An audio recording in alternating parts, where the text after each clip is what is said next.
Ataik, čia gerai salto. Turėtų apeidas. Nu, aš nuėjau, mano vardas Marcelė.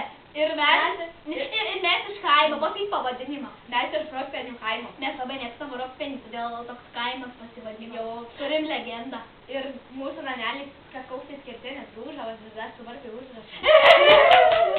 Papasakome jie dvi legendas. Aš vieną su kita apie Rokpenių kaimą. Davai? Gerai, tu pirma. Gerai, davai.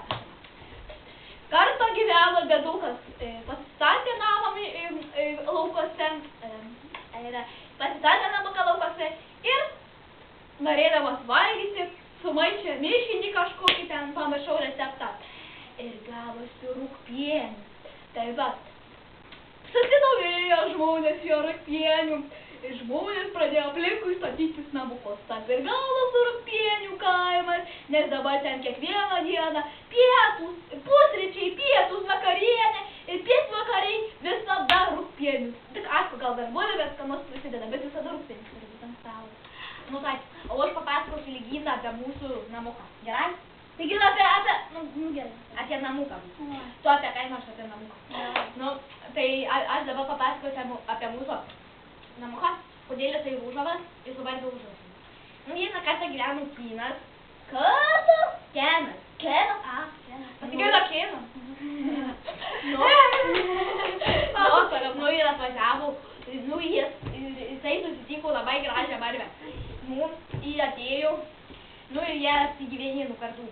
Ta barbė labai mėgo savo vardą į Rūžavą spalvą. Nu, tai pavadino, nudažė tą namuką Rūžavai į dar užrašė Barbį. Gerą istoriją. Jo, tada jinai mirė ir mums tas namukas atiteko. O ta Barbė buvo jos mama, o Kenas buvo mano tėvas.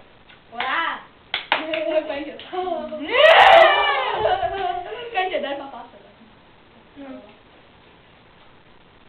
Nu, žinai, nes nemadingas. Gal einam į Badžių salomą, nes einam, aš tai neturiu irgi batų. Tu sakau, einam?